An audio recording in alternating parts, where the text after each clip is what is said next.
सेना को तोड़ करके किस प्रकार से रातों रात इन्होंने सरकार बनाई, तो ये लोकतंत्र की इनको कोई चिंता नहीं है। लोकतंत्र के हत्यारे लोग हैं। और आज राजस्थान की विधानसभा में जिस प्रकार नेता प्रतिपक्ष, जब राजस्थान के विधानसभा का स्पीकर लेग पे हो और अपनी बात कह रहा हो उसके बीच में बोलना, और हाउस ऑर्डर में नहीं हो उसके बावजूद हल्ला करना, और जब तक वो हाउस ऑर्डर में नहीं हो और अपनी सीटों में नहीं बैठे तब तक उनको बात कहने का कोई राइट नहीं था। ये हमने बात उठाई और माननीय स्पीकर ने उसको एडजॉर्न किया।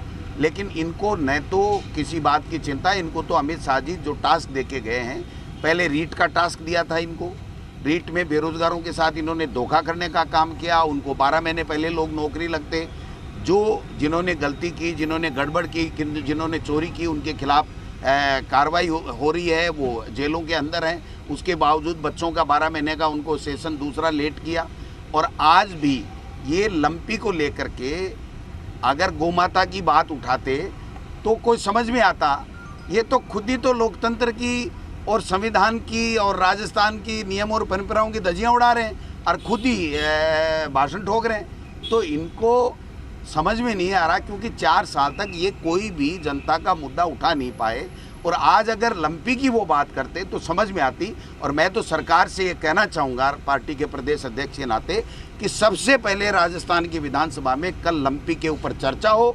ये बेनकाब होंगे, केंद्र की सरकार बेनकाब होगी। उन्होंने क्या किया, ये राष्ट्रीय आपदा घोषित क्यों नहीं कर रहे हैं इसको, इसके ऊपर जब सरकार ने चिट्ठियां लिख दी तो उसके बाद में ये क्यों नहीं कर रहे हैं, क्यों नहीं राष्ट्रीय आपदा घोषित करके और किसानों को मुआवजा देने की बात क्यों नहीं कर रहे हैं। जब फसल खराब हो जाती है, अतिवृष्टि हो जाती है, बाढ़ हो जाती है, ओलावृष्टि हो जाती है, तो किसान को मुआवजा मिलता है। तो आज किसान को उसका जो पशुधन है जिससे उसकी आजीविका चल रही थी, उसके लिए इन्होंने क्या प्रयास किए ये बताएं।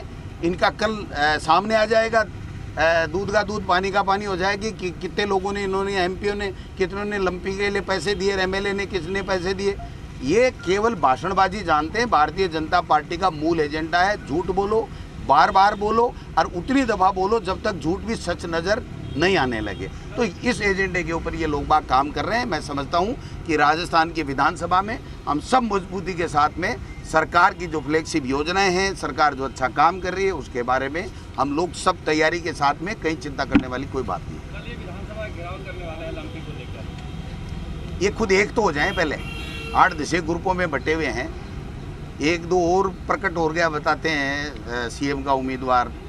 मैडम को लगा कि मेरा नहीं होगा तो फिर अपने आदमियों को और को दूसरों को तैयारी करवा रही है। तो ये जब तक एक होकर के जनता के मुद्दों को आवाज़ नहीं देंगे, जब तक जनता इनको एक्सेप्ट नहीं करेगी, इनको नकारती रहेगी, नकारती रहेगी, नकारती रहेगी। सीएम साहब ने कहा कि राज्यपाल ने पिछली बार विधानसभा सत्र नहीं बुलाया था, ये डर था, हमने इसलिए इसको कंटिन्यू किया। सीएम ने क्या कहा वो सीएम जाने। मैं तो ये कहता हूँ कि नियम और परंपराओं के अंतर्गत सारा काम होता है राजस्थान की विधानसभा में। और इनको तो जल्दी से जल्दी बुला करके जनता के मुद्दों की बात करने के लिए तो राजस्थान की विधानसभा है। क्या इसको ये बंद रखना चाहते हैं क्या? इनकी मंशा में खोट है शरद जी, मंशा में खोट है। जिसके मंशा में खोट होता है ना, वो झलक जाता है।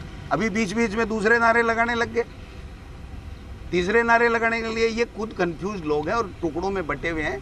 वो जो राजेंद्र जी राठौड़ साहब बार बार पिछली दफ़ा हमको कहते थे ना, वो डायलॉग इन पे फिट बैठता है। ये टुकड़ों में बटी हुए हैं और सारे के सारे मुख्यमंत्री बने बैठे। अरे 101 आएंगे तभी तो मुख्यमंत्री बनोगे। मुख्यमंत्री कोई नॉमिनेट नहीं होता है, इलेक्टेड होता है। और 101 आता है 200 में से, तब मुख्यमंत्री बनता है। इनका काम मुख्यमंत्री क्या नंबर है। इनके तो एमएलए बनने के भी बड़े दिक्कतें आएंगी, क्योंकि इन्होंने 4 साल तक जनता के बीच में नहीं तो गए, न जनता के मुद्दों की बात की। ये केवल सरकारें गिराते रहे, जिस प्रकार से प्रजातंत्र की हत्या करते रहे, घरों में डूबते रहे। और इसी लंपी के ऊपर जब मुख्यमंत्री